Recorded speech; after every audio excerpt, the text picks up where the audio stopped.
Want to learn how to get a business analyst job?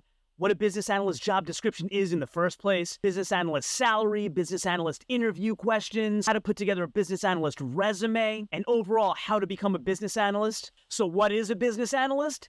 All right, baby, I know you like dancing on the desk here, but you did ask me to explain to you about supply and demand, so let's do that now. So, little one, I know you might be a little nervous here, but have no fear. I'm a business analyst. I can handle this. I can explain supply and demand to a baby. So imagine that you have a favorite toy that you really love. Other babies also want that toy because it's so much fun to play with. That's called demand. When many babies want the same toy, the demand is high. Now let's think about the toy store. The toy store only has so many toys to sell. That's called supply. When the toy store only has a few toys, the supply is low.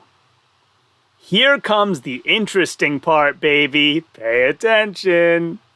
When many babies want the toy, but there are only a few toys to sell, the store can raise the price of the toy.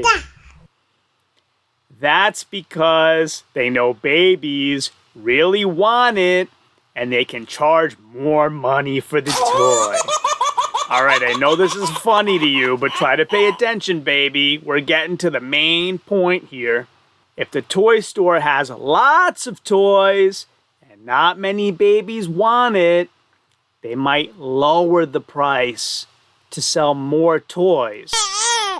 No, that's no need to cry. Calm down, baby. We're getting there. I didn't want all these videos scattered all around to get away from you, so I decided to create a checklist of 10 essential skills any aspiring business analyst needs to know, and I decided to provide it to you for free. So check the description below on 10 essential skills any aspiring business analyst needs to know. Click that link in the description below and grab your free digital download. Enjoy.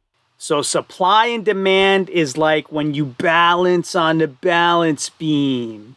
When lots of babies want the toy and there are only a few toys to sell, the price goes, say it, baby, up.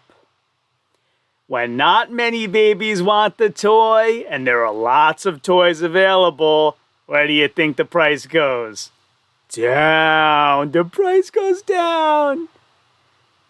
Isn't that fascinating? Supply and demand helps us understand how prices can change depending on what people want and how much of it there is to sell to them.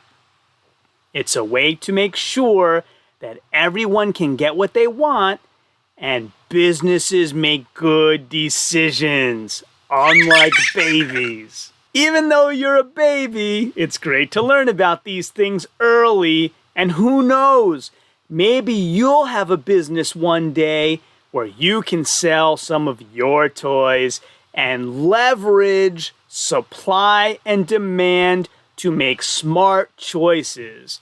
Keep on learning, little one. So if you've stuck with me this far through the video, I hope you're getting some great value and want to be notified every time I drop the next piece of training in this series. Go ahead and subscribe to How to Be a Business Analyst below and click that bell button for all notifications. Once you've done that, drop me a comment in the comments below letting me know that you subscribed, and I'll go ahead and try to answer all of those comments personally.